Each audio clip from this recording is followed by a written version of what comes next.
A paz do Senhor Jesus. Bem-vindos ao Foco na Lição.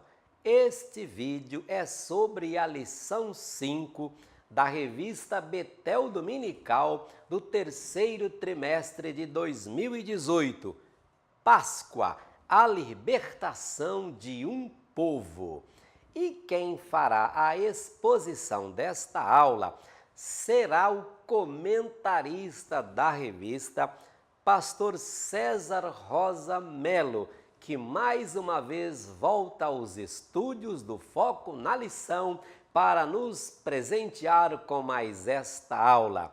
Seja bem-vindo, pastor, e muito obrigado por preparar o plano de aula que ficará disponível aqui na legenda do vídeo. A paz do Senhor, nação Madureira. Estamos nós aqui novamente, aqui no estúdio do Foco na Lição, para estudarmos a quinta lição da Betel Dominical, um assunto de bastante relevância para o nosso ensino, que é sobre a Páscoa, a libertação de um povo. Um dos momentos mais marcantes da história do povo de Israel é justamente a sua libertação. E é por isso que eu coloquei aí o textual, tirando o texto sagrado, Êxodo 12, 14. Este dia vos será por memória, ou algumas traduções falam memorial. Essa palavra memorial é uma palavra que do hebraico ela se chama zikaron, que é na realidade um evento onde é marcado para que aquilo não esqueça de comemoração. Se você olhar as festas que Deus estabeleceu para o povo, você vai chegar à conclusão de que as festas não eram um simples ajuntamento de pessoas. Não. Elas tinham um objetivo. Qual é o objetivo? Trazer à memória algum evento do passado na vida. Então, quando Deus institui a Páscoa, o que Deus queria que o povo soubesse era o que aquilo significava para eles. Deus não queria apenas libertar o povo, Deus queria educá-los, Deus queria mostrá-los que o verdadeiro Deus exigia comemoração, festividade, mas também significado a todos esses ajuntamentos. O ritual da celebração, o que me chama a atenção no ritual aqui da celebração, é que tinha 3 elementos que eles tinham que ter. Ervas amargas, tinha que ter o pão sem mistura, e tinha que ter o cordeiro também.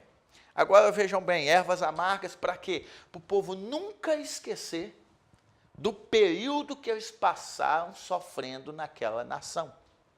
Deus não queria que o povo esquecesse, sabe por quê?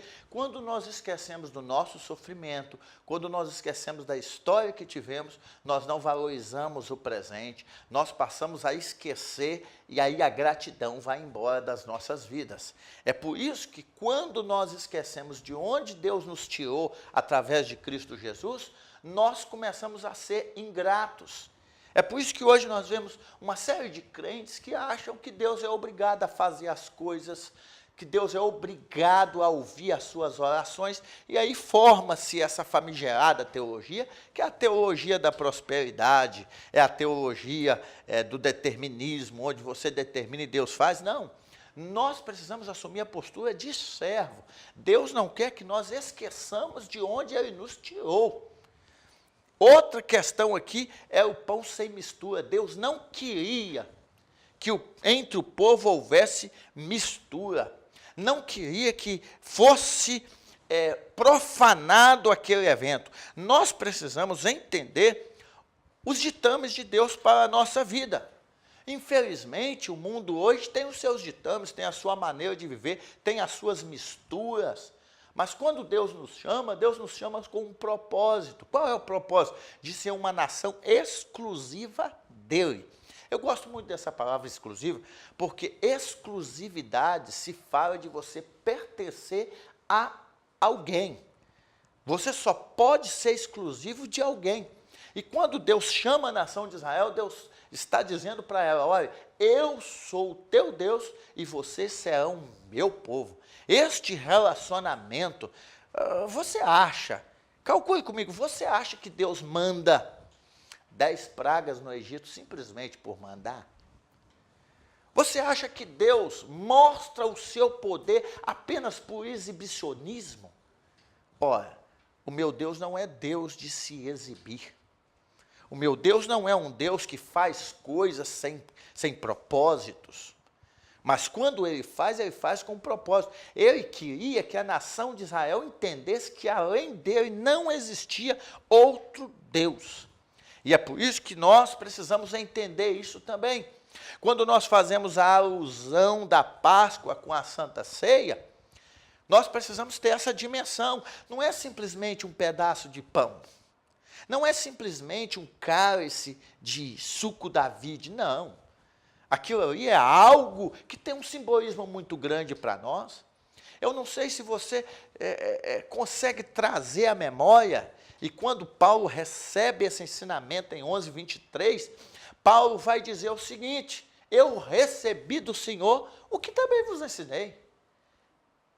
Tanto para o pão, quanto para o cálice, a recomendação é a mesma: fazer isso em memória de mim. Se eu não trago à memória o que aquilo significa para a minha vida, eu lamento te informar, você não está vivendo o momento da ceia, você está participando, mas não celebrando. E nós precisamos delinear muito bem essa palavra. Tem pessoas que participam da ceia, mas não celebram.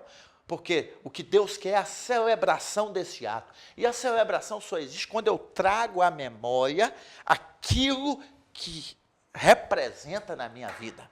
Então, que nós venhamos aprender com isso, porque embora Israel teve a sua Páscoa, no Novo Testamento, Cristo é a nossa Páscoa.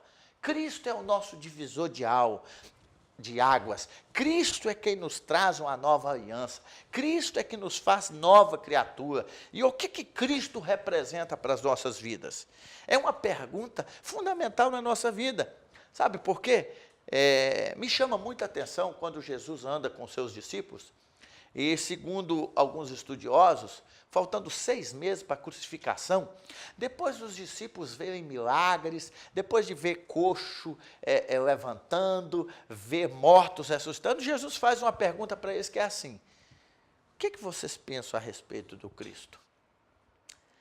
E olha, eu falo com vocês que é difícil ouvir aquilo, porque depois de andar com Jesus, eles não tinham uma definição formada sobre o Cristo. Até que Pedro, inspirado pelo Espírito Santo, por Deus, e o texto nos mostra isso, ele fala: tu és o Cristo, o Filho de Deus. E Jesus reitera isso dizendo assim: olha, bendito és tu. Agora, você não chegou a esse raciocínio pela elucubração humana, não. Você chegou a essa dimensão porque o meu Pai te revelou. E quando se fala de Páscoa, nós precisamos ter ao certo quem é Jesus na nossa vida. Então, por isso que quando você pega o pão, você pega o vinho, você tem que saber o que aquilo representa na sua vida. Não é o pão, é o corpo de Cristo que foi dilacerado. Não é um suco de uva, é o sangue dele que foi derramado na cruz do Calvário. Então, por isso, Cristo é a nossa Páscoa. Agora, vejam bem, a saída do povo de Israel do Egito. Você já imaginou o que é? Igual o texto fala que eles viveram no Egito por 430 anos. Chega o tão esperado momento da saída do povo do Egito. Mas o que me chama a atenção, sabe o que é? É que muitos egípcios creram na palavra, e muitos deles saíram junto com o povo de Israel, e isso está registrado no livro de Êxodo, capítulo 12, quando fala que uma pequena mistura de gente saiu. Embora muitas pessoas creem nas promessas de Deus, e elas vão entrar nesse projeto conosco, mas mais tarde vocês verão que essa mistura trouxe alguns problemas para a nação de Israel. Sabe por quê? Porque os egípcios não aceitaram de bom grado os mandamentos de Deus. Imagina o que era aquele povo acostumado com o politeísmo, ter o filho do Deus Ra, aquela faraó ali, e agora ter que se dar com a revelação de um Deus sobrenatural invisível. E a nação de Israel pagou um alto preço por isso. Mas uma das coisas muito boas que acontece é porque quando o povo sai do Egito, despoja o Egito.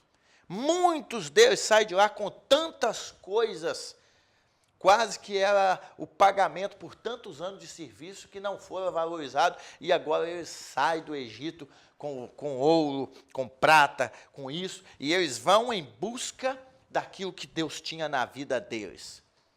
Uma outra questão linda aqui é sobre a presença de Deus no meio do povo. Meu querido, nós estamos vivendo uma época, interessantíssimo isso, que nós estamos vivendo uma época onde o povo quer muito mais a promessa e não a presença. E isso é preocupante. A nação de Israel, por exemplo, ela começou a sua caminhada, saiu do Egito, indo em direção ao Mar Vermelho. Mas se tinha algo no meio do povo, era a presença de Deus. Imagina o que é caminhar de noite e ter uma coluna de fogo de noite. Caminhar de dia e ter uma coluna de nuvem de dia.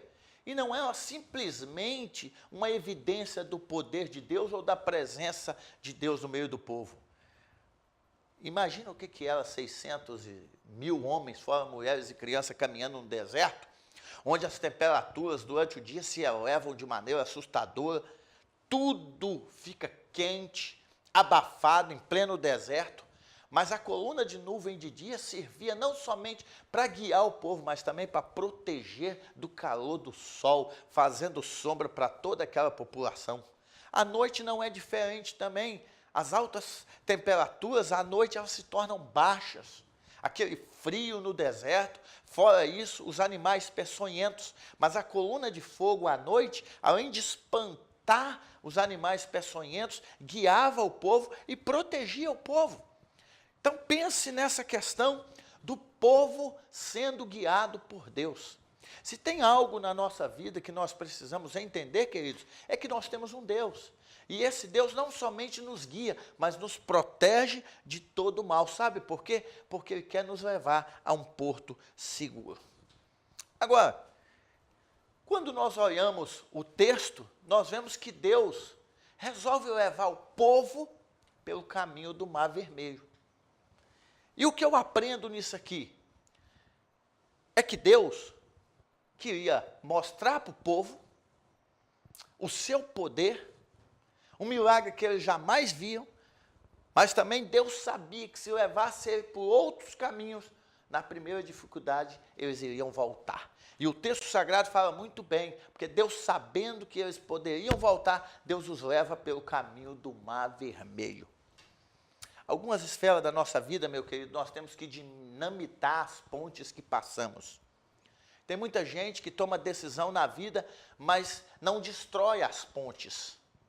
E na primeira dificuldade que ele vê na vida, ele quer voltar. Por isso, dinamite as pontes da sua vida. Aquilo que ficou para trás, e vamos seguir para frente, como diz o escritor aos Hebreus, olhando para ele, que é o autor e consumador da nossa fé. Crendo que o nosso Deus é Deus de milagres. Agora imagine quando chega o povo ali, sai do Egito, caminha durante todo aquele momento e agora está diante do Mar Vermelho. E todos vocês, leitores da Bíblia, conhecem muito bem a história, conhecem o relato bíblico, onde o que o povo fala é: não havia sepultura no Egito para que nós fôssemos enterrados lá? Por que nos trouxeste ao deserto? E aqui nós vemos o grande poder de Deus. Diante da indagação do povo, Moisés vai orar e Deus simplesmente vira para Moisés e diz assim: diga ao povo que marche. Por que tu está clamando a mim? Diga ao povo que marche. E através da ordem do homem de Deus, o mar se abre e o povo passa o Mar Vermelho a pés enxuto. Esse é o poder do nosso Deus. É um Deus que abre porta onde não existe porta. Imagine, tinha montanhas de um lado, mar na frente, o exército de Faraó atrás, o que fazer? Mas é o Deus que abre porta onde não existe porta.